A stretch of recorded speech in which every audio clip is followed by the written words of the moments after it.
Hello दोस्तों, स्वागत है आपका मेरे YouTube channel let's study with Poonam में, जिसमें हम जीके जीएस से रिलेटेड टॉपिक के बारे में चर्चा करते हैं और आपके लिए नए नए विषयों को खोज कर लाते हैं। तो आज हम गणतंत्र दिवस के बारे में चर्चा करने वाले हैं। तो चलिए वीडियो को शुरू करते हैं। भारत 15 अगस्त 1947 को स्वतंत्र हुआ था और 26 जनवरी 1950 को इसके संविधान को आत्मसात किया गया, जिसके अनुसार भारत देश का एक लोकतांत्रिक, संप्रभु और गणतंत्र देश घोषित किया गया। 26 जनवरी 1950 को देश के प्रथम राष्ट्रपति डॉक्टर राजेंद्र प्रसाद ने 21 तोपों की सलामी के साथ ध्वजारोहण कर भारत को एक पूर्ण गणतंत्र घोषित किया। यह ऐतिहासिक क्षणों में गिना जाने वाला समय था। इसके बाद से हर वर्ष इस दिन को गणतंत्र दिवस के रूप में मनाया जाने लगा। इस दिन देश भर में राष्ट्रीय अवकाश होता है। हमारा संविधान देश के नागरिकों को लोकतांत्रिक तरीके से अपनी सरकार चुनने का अधिकार देता है। संविधान लागू होने के बाद डॉक्टर राजेंद्र प्रसाद ने वर्तमान संसद भवन के दरबार हॉल में राष्ट्रपति की शपथ ली थी। इसके बाद 5 मील लंबे परेड समारोह के बाद इरविन स्टेडियम में पहुंचे और ध्वजारोहण किया था।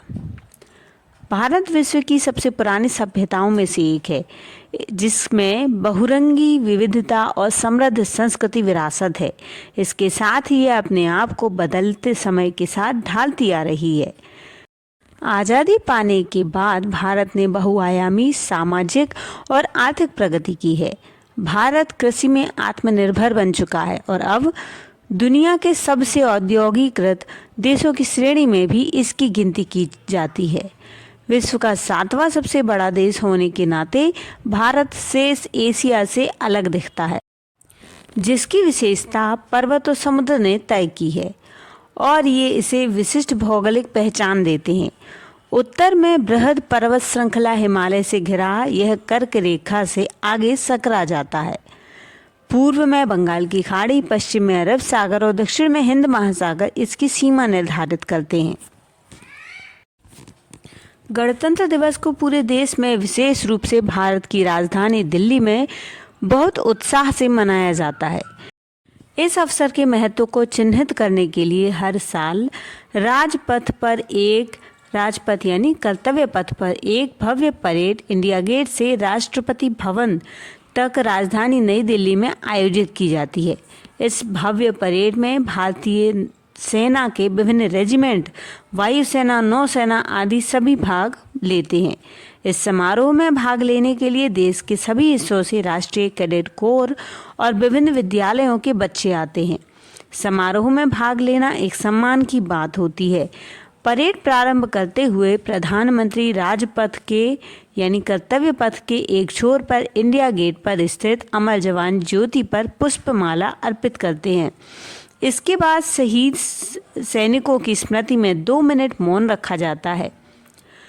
यह देश की संप्रभुता की रक्षा करने के लिए लड़े युद्ध और स्वतंत्रता आंदोलन में देश के लिए बलिदान देने वाले शहीदों के बलिदान का स्मारक है। इसके बाद प्रधानमंत्री अन्य व्यक्तियों के साथ राजपथ पर यानी कर्तव्य पथ पर स्थित मंच पर आते हैं। राष्ट्रपति बाद में अवसर के मुख्य अतिथि के साथ आते हैं। परेड में विभिन्न राज्यों की प्रदर्शनियां भी होती हैं। प्रदर्शनी में हर राज्य के लोगों की विशेषता, उनके लोकगीत और कला का दृश्य चित्र प्रस्तुत किया जाता है। हर प्रदर्शनी भारत की विविधता और सांस्कृतिक समृद्धि प्रदर्शित करती है। परेड और जुलूस राष्ट्रीय टेलीविज़न पर प्रसारित किया जाता है और देश के हर कोने में करोड़ों दर्शकों द्वारा देखा जाता है। इस साल 26 जनवरी को भारत अपना 76वां गणतंत्र दिवस मना रहा है। इस दिन साल 1950 में देश का संविधान लागू हुआ था, इसलिए भारत के इतिहास में यह दिन विशेष महत्व रखता है और धूमधाम से मनाया जाता है। गणतंत्र दिवस के मौके पर हर साल कर्तव्य पथ पर झंडा फहराया जाता है, परेड होती है। परेड में कई तरह के करतब होते हैं, नृत्य गान होता है, सैन्य बल तरह तरह के करतब दिखाते हैं, जिससे गणतंत्र दिवस के कार्यक्रम में 4 चांद लग जाते हैं। रिपब्लिक डे सेलिब्रेशन पर परेड के साथ साथ प्रधानमंत्री नरेंद्र मोदी भी लोगों की निगाह टिक जाती है। पिछले 10 वर्षों से वे अपनी खास आउटफिट में लोगों का ध्यान अपनी ओर आकर्षित करते आए हैं। हर साल गणतंत्र दिवस पर वे खास लुक अपनाते हैं, जिसमें भारतीय संस्कृति की झलक देखने को मिलती है। इस साल भी लोग उनका बेसब्री से इंतजार कर रहे थे। कर्तव्य पथ पर परेड में शामिल होने के लिए राष्ट्रपति द्रौपदी मुर्मू और गणतंत्र दिवस के मुख्य अतिथि इंडोनेशिया के राष्ट्रपति प्रबोतो सुबियांतो राष्ट्रपति भवन से रवाना हुए और राष्ट्रपति मुर्मू गोल्ड प्लेटेड बग्गी में सवार होकर निकली।